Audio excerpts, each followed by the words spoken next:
அனைவருக்கும் வணக்கம். நாம் இப்போ பாக்கியலட்சுமி சீரியலில் என்னெல்லாம் சுவாரஸ்யமான விஷயங்கள் நடக்குதுன்னு பார்க்கலாம் வாங்க.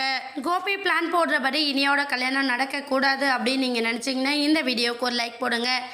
இனியாவை பிரெயின் வாஷ் பண்ணுற விதமாக எவ்வளவோ பேசி பார்க்குறாங்க. இனியா இல்லை எனக்கு படிப்பு தான் முக்கியம், நான் படிச்சுட்டு அதுக்கேற்ற மாதிரி ஒரு நல்ல வேலையை தேடணும்னு ஆசைப்பட்றேன் அப்படின்னு சொல்லிட்டு நம்ம இனியா சொல்கிறாங்க. உடனே கோபி அதெல்லாம் இல்லை இனியா, நீ என்னோட சூழ்நிலையை புரிஞ்சுக்கோ. டேடி எப்போவுமே உன்னோட வாழ்க்கை சந்தோஷமாக இருக்கணும்னு மட்டும்தான் ஆசைப்படுவேன், அதுக்காக தான் உன்னை இங்கே ரெஸ்டாரண்ட் கூட்டிகிட்டு வந்திருக்கேன் அப்படின்னு சொல்லிட்டு ஒரு காஃபி ஷாப் கூட்டிகிட்டு போகிறாங்க. அந்த இடத்துல அவங்க எதிர்பாராத விதமாக அதாவது சுதாகரோட பையன் நிதிஷை வர வச்சுருக்காங்க.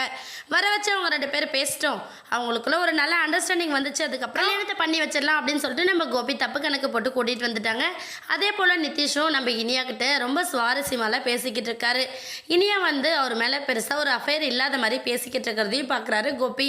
ஆனால் பார்த்தாலும் என்ன பண்ணாங்கன்னா அடிக்கடி 2 பேரும் மீட் பண்ணி பேசிக்கிட்டாங்கன்னா கண்டிப்பாக இனியோட மனசு மாறத்துக்கு ரொம்ப வாய்ப்பு அதிகமாக இருக்குது. ஏன்னா மாப்பிள்ளை ரொம்ப ரிச்சான ஃபேமிலி, அதனால் கண்டிப்பாக இனியாவுக்கு பிடிச்ச விதமாக எல்லாத்தையுமே பண்ணுவார் அப்படின்னு சொல்லிட்டு தான் நம்ம கோபி யோசிக்கிறாங்க. ஆனால் நம்ம நிதிஷ் என்ன பண்ணுறாருன்னு பார்த்தீங்கன்னா இனியாவுக்கு கொடுத்த கிஃப்ட்டை நீ ஓப்பன் பண்ணி பாரு இனியா, நான் கொடுத்த அந்த கிஃப்ட் உனக்கு பிடிச்சிருக்கா பாரு அப்படிங்கிற மாதிரி நம்ம நிதிஷ் கேட்குறாரு. இனியா இல்லை நான் வீட்டில் போயிட்டு பிரித்து பார்த்துக்கிறேன் அப்படின்னு சொல்லிட்டு நிதிஷ் கிட்ட சொல்கிறாங்க. உடனே கோபி வராரு. கோபி சரி அங்கிள், இனியா எது பேசினாலுமே வாயவே திறக்க மாட்டேங்கிறா அப்படிங்கிற மாதிரி சொல்லிட்டு நம்ம நிதிஷ் ஒரு பக்கம் கிளம்பிடுறாங்க. இனியாவும் சரி என்ன செய்யறதுன்னே புரியல அப்படிங்கிற ஒரு மைண்ட் செட்டோட வீட்டுக்கு போகிறாங்க.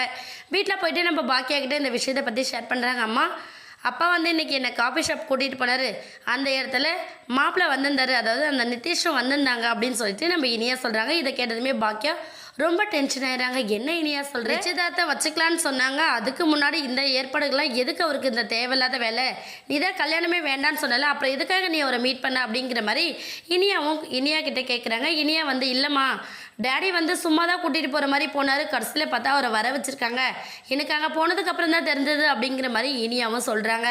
கண்டிப்பாக இந்த கல்யாணத்தை சக்ஸஸ்ஃபுல்லாக நடத்தணும் அப்படின்னு சொல்லிட்டு ஒரு பக்கம் நம்ம சுதாகர் ரொம்ப தீவிரத்தோடு இருக்கார். என்னாக போதுன்னு வெயிட் பண்ணி பார்க்கலாம்.